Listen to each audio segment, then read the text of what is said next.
4 अगस्त सावन के आखिरी सोमवार के दिन शिवलिंग से चुपचाप उठा लाना। ये गुप्त चीज हम आपको बताने जा रहे हैं। वो सिर्फ एक सामान्य जानकारी नहीं बल्कि वो गुप्त रहस्य है जो सिर्फ गिने चुने साधकों को ही ज्ञात होता है। वो रहस्य जिसे जान लेने के बाद आपके जीवन की दिशा ही बदल जाएगी। यह वही गुप्त चीज है जिसे सावन में शिवलिंग से सही तरीके से घर लाने वाला व्यक्ति दरिद्र से धनवान बनता है। कर्ज में डूबा हुआ व्यक्ति उन्नति की ऊंचाई पर पहुंचता है और संतान, नौकरी, शादी जैसे बड़े से बड़े संकट भी बिना किसी बाधा के हल हो जाते हैं। कई लोग तो इसे आजमा चुके हैं और उनकी जिंदगी चमत्कारिक ढंग से बदल चुकी है। अब यह मौका आपके पास है। बस जरा धैर्य रखिए, आंखें और कान खोलकर सुनिए, क्योंकि आगे हम आपको बताने जा रहे हैं वो 5 गुप्त रहस्य जो अगर आपने सावन सोमवार को शिवलिंग से लेकर अपने घर में सही स्थान पर रख दिए तो आपका भाग्य खुद आपको बुलाने लगेगा। हर हर महादेव, ओम नमः शिवाय। मित्रों, सावन के महीने में शिवलिंग से यह गुप्त चीज ले आना, अपने घर आपकी सभी मनोकामनाएं पूरी होंगी। इतना पैसा आएगा कि गिनते गिनते थक जाओगे। भगवान भोलेनाथ जी के आशीर्वाद से अपने जीवन में बहुत उन्नति करोगे। दोस्तों, हिंदू धर्म में सावन के महीने का बहुत अधिक महत्व होता है। सावन का महीना हिंदू पंचांग का 5वां महीना होता है। यह महीना भगवान शिव को समर्पित होता है। इस महीने में शिव भक्त भगवान शिव की विधि विधान से पूजा अर्चना करते हैं और सावन के महीने के सोमवार का महत्व और भी अधिक होता है। इस माह में शिव की पूजा अर्चना करने से सभी मनोकामनाएं पूरी हो जाती हैं। धार्मिक मान्यताओं के अनुसार सावन के महीने में भगवान शिव और माता पार्वती की विधि विधान से पूजा करने भक्त की मनोकामना पूरी होती है। इसके साथ ही सावन के सोमवार व्रत रखने से भोलेनाथ की विशेष कृपा प्राप्त होती है। दोस्तों, इस बार 11 जुलाई से सावन की शुरुआत हो चुकी है और 9 अगस्त को समाप्त होगा। इस सावन में 4 सोमवारी व्रत होगा। पहला सोमवारी व्रत 14 जुलाई को है, दूसरा 21, तीसरा 28 जुलाई और चौथा सोमवारी व्रत 4 अगस्त को है। कहा जाता है इस सावन के महीने में किसी भी व्यक्ति ने भगवान भोलेनाथ की थोड़ी सी भी पूजा साधना क्रिया कर ली तो उस व्यक्ति के जीवन की सभी मनोकामनाएं पूर्ण हो जाती हैं। उस व्यक्ति के जीवन के हर कष्ट खत्म हो जाते हैं और उस व्यक्ति के जीवन में धन आना शुरू हो जाता है। भक्तों, वीडियो आगे शुरू करें उससे पहले भगवान भोलेनाथ के सच्चे भक्त प्राचीन ज्ञान चैनल की इस वीडियो को लाइक अवश्य कर दें और कमेंट बॉक्स में हर हर महादेव सच्ची श्रद्धा से लिख दें, जिससे कि भगवान भोलेनाथ जी का आशीर्वाद आपको सीधे प्राप्त हो सके। दोस्तों, आज की इस वीडियो में हम आपको बताएंगे कि सावन के दिनों में आपको भगवान भोलेनाथ के मंदिर जाकर के क्या क्या भगवान भोलेनाथ को अर्पित करना और वहां से वापस क्या लेकर के आना है, ताकि आपके घर की गरीबी, दरिद्रता, परेशानी, कष्ट, दिक्कतें हमेशा के लिए खत्म हो जाए। दूसरी तरफ आपके घर पर सुख, समृद्धि, यश, वैभव, ऐश्वर्य की आपको प्राप्ति हो। ध्यान रखिएगा दोस्तों, सावन का माह का इंतजार हर व्यक्ति इसीलिए करता है ताकि उसको भगवान भोलेनाथ का आशीर्वाद मिल सके।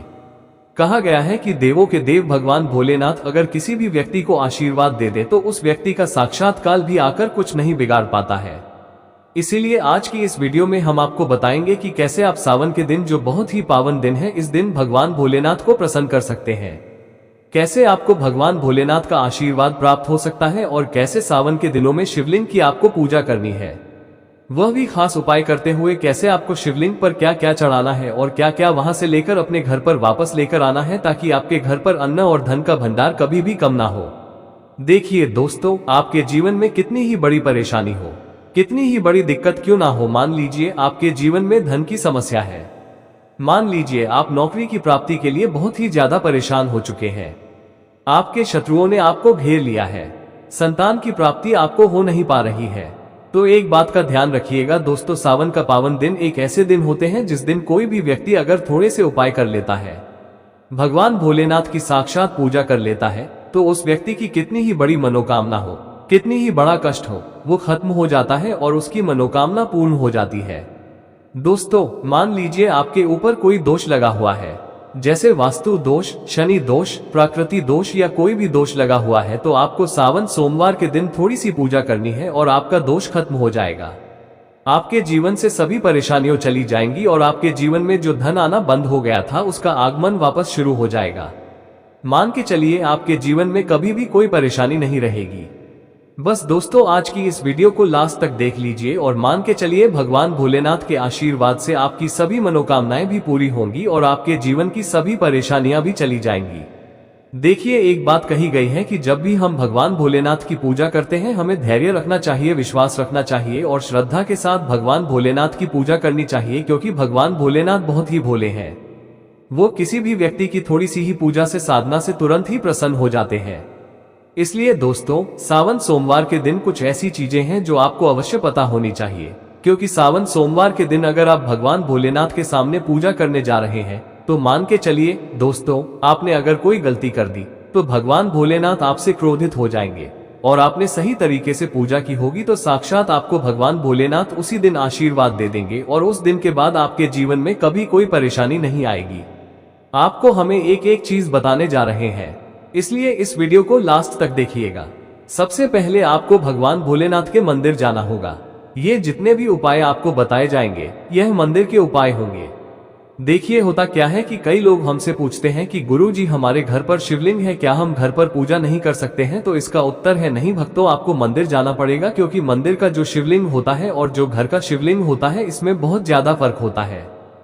शिव मंदिर में मिल जाता है तो नहीं दोस्तों, वहां का जल आप तभी चढ़ाए ये जब कोई दिक्कत हो, वरना घर से ही जल ले जाना चाहिए। आखिर घर से जल क्यों ले जाया जाता है, इसकी भी बात सुन लीजिए। घर से इसीलिए आपको जल ले जाना है ताकि आपके घर का जो जल ले जा रहे हैं भगवान भोलेनाथ पर चढ़ाने के लिए, उसी जल के द्वारा आप भगवान से जुड़ जाएंगे। उस जल के द्वारा आप भगवान को अपनी सभी दिक्कतें बता देंगे, और उस जल को जैसे ही भगवान भोलेनाथ पर आप चढ़ाएंगे, अपनी समस्याओं को बताते हुए, वो समस्या आपकी खत्म हो जाएंगी। इसलिए घर से जल ले जाएगा। आप सबसे जरूरी चीज जो जल ले जा रहे हैं, उसमें 2-4 बूंद गंगाजल जरूर डाल दीजिएगा, क्योंकि गंगाजल डाले बिना आपकी पूजा संपन्न नहीं मानी जाएगी। महाशिवरात्रि के दिन तो आपको जल ले जाना है, उसमें गंगाजल डालकर के दूसरा आपको 3 पत्ते वाला बेलपत्र ले जाना है।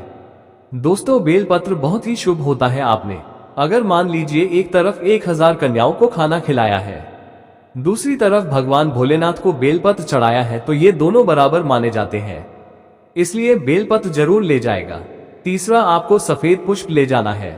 सफेद पुष्प भगवान भोलेनाथ को चढ़ाए जाते हैं, इसीलिए सफेद पुष्प पर भगवान भोलेनाथ के लिए आपको ले जाना है सावन सोमवार के दिन, ताकि भगवान भोलेनाथ का आशीर्वाद आपको मिल जाए, जिसके बाद आपके जीवन के हर परेशानी खत्म हो जाए। दोस्तों, सफेद चंदन ले जाना अनिवार्य होता है सावन सोमवार के दिन। और ध्यान रखिएगा दोस्तों कि भगवान भोलेनाथ को अगर आप दूध अर्पित करने जा रहे हैं तो एकदम कच्चा दूध होना चाहिए, पका हुआ दूध नहीं होना चाहिए, कच्चा दूध होना चाहिए। अब आपको और क्या क्या ले जाना है, देखिए। अगर आप चाहते हैं कि आपकी हर मनोकामना पूरी हो तो एक डिब्बा लीजिए, उसमें काली मिर्च भरकर ले जाइए। देखिए, बहुत ध्यान से सुनिए, जितनी आपको बातें बता रहे हैं, एक डिब्बे में काली मिर्च भर के एक लाल कपड़ा लीजिए, उसमें लौन कपूर, इसको मौली धागे से बांध करके आपको अपनी जेब में रख के ले जाना है। सिर्फ इतनी चीज आपको ले जानी है। आज के दिन को अब आपको पूजा कैसे करनी है, चलिए आपको बताते हैं। बहुत ध्यान से लास्ट तक देखिएगा, और जितनी भी चीज आपको बताई जा रही है, इन चीजों को आपको ले जाना है और शिवालय से वापस लेकर आना है अपने घर पर, ताकि आपको धन की प्राप्ति हो सके, आपकी कोई भी मनोकामना हो वो पूर्ण हो जाए। भक्तों, आप पहले जाएंगे मंदिर, सबसे पहले आपको इस बात का ध्यान रखना है, मंदिर जाने से पहले ही काले या नीले कपड़े का धारण करके मंदिर ना जाएं, वरना भगवान भोलेनाथ का आपको क्रोधित रूप देखना पड़ सकता है। सबसे पहले आपको ये करना है कि पतली धार बनाते हुए जल भगवान भोलेनाथ को अर्पित कर देना। बहुत ध्यान से सुनिएगा भक्तों, पतली धार बनाते हुए भगवान भोलेनाथ को जल आपको अर्पित कर देना है। अब आपको ये करना है दोस्तों कि भगवान भोलेनाथ को चंदन लगाना है। चंदन लगाने के बाद भगवान भोलेनाथ पर 3 पत्ते वाला बेलपत्र रखना है। 3 पत्ते वाला बेलपत्र रखने के बाद आपको भगवान भोलेनाथ पर सफेद पुष्प अर्पित कर देना है। सिर्फ इतना आपको करना है। दूध अगर आप चढ़ाना चाहते हैं तो दूध भी आप चढ़ा सकते हैं, इतना बस आपको करना है। इतना करने के बाद आपको वहां पर खड़े होकर 108 बार, बहुत ध्यान से सुनिएगा, 108 बार आपको ओम नमः शिवाय का जाप करना है। या तो आप 108 बार कर लीजिए या 108 बार कर लीजिए। ये 3 ऐसी चीज है जो आपको करनी है, इतना करना है। अब आपको क्या करना है, एक डिब्बा जो काली मिर्च का आप ले गए हैं, उस काली मिर्च के डिब्बे को आपको शिवालय के जो गिरता हुआ शिवधारा है, जो शिवलिंग से वहां पर पानी गिर रहा है, उसी शिवहरी के पानी से आपको छू आना है और अपनी जेब में वापस रख लेना है। ये जो लाल पोटली आप ले गए हैं बंद करके लोग की, इसको भी छुआना है, वापस रख लेना है। अब आपको क्या करना है, जिस लोटे में पानी ले गए थे या जिस लोटे में भी आप दूध ले गए थे उसमें आपको क्या करना है, आपको जो भगवान भोलेनाथ का पानी वहां पर गिर रहा है, भक्तों ध्यान रखिएगा, शिवलिंग की जो पानी नीचे गिर रहा है उसी पानी का थोड़ा सा पानी अपने लोटे में ले लेना है।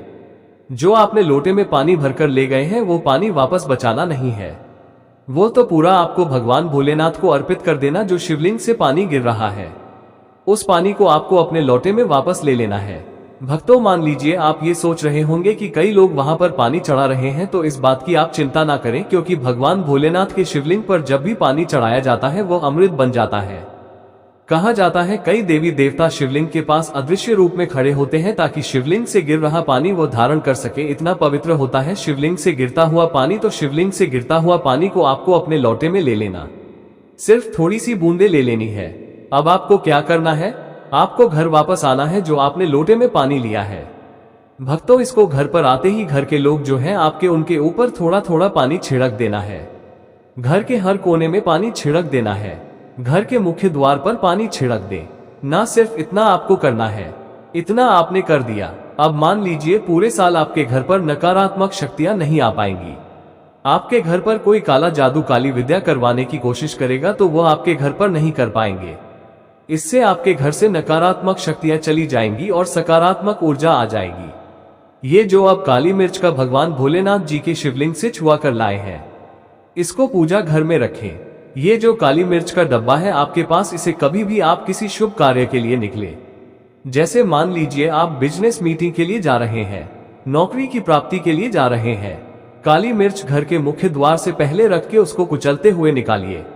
मान के चलिए आपके काम में जो भी बाधा आने वाली होंगी वो बाधाएं भगवान भोलेनाथ के आशीर्वाद से अपने आप हट जाएंगी और आप जिस कार्य के लिए भी जाएंगे उस कार्य में आपको सफलता मिलेगी।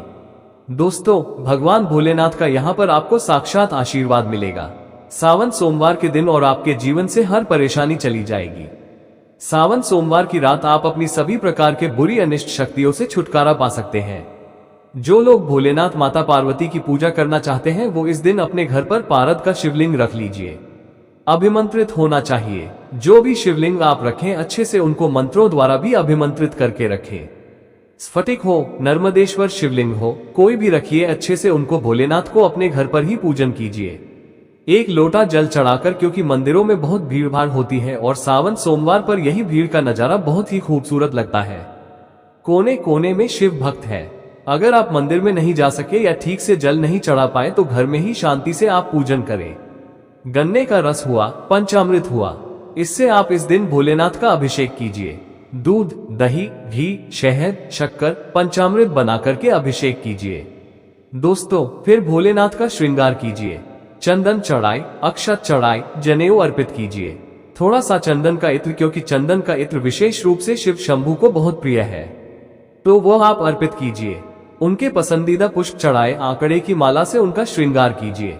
दोस्तों कनेर के सफेद पुष्प चढ़ाए, कमल हुए, गुलाब हुए, बेल हुए, ये फूल उनको बहुत प्रिय है, यह अर्पित करें और 5 बेलपत्र अवश्य चढ़ाएं। आप इस दिन चाहे तो या जो आपके पास बेलपत्र है उसी पर आप श्री श्री लिख करके या ओम नमः शिवाय या राम राम लिख के अर्पित कीजिए। जो चिकना भाग होता है उस पर लिखिए और यह सीधा शिवलिंग पर अर्पित हो। इस प्रकार से आपको बेलपत्र चढ़ाने चाहिए। दोस्तों आप विशेषकर इस बात का ध्यान रखें कि कटे फटे बेलपत्र ना हो। जो व्यक्ति अधूरी चीज भगवान को अर्पित करता है तो उसे भी कटे फटे पत्तों की तरह ही कटा फटा फल ही प्राप्त होता है। इसीलिए कभी भी अपूर्ण सामग्री अर्पित ना करें।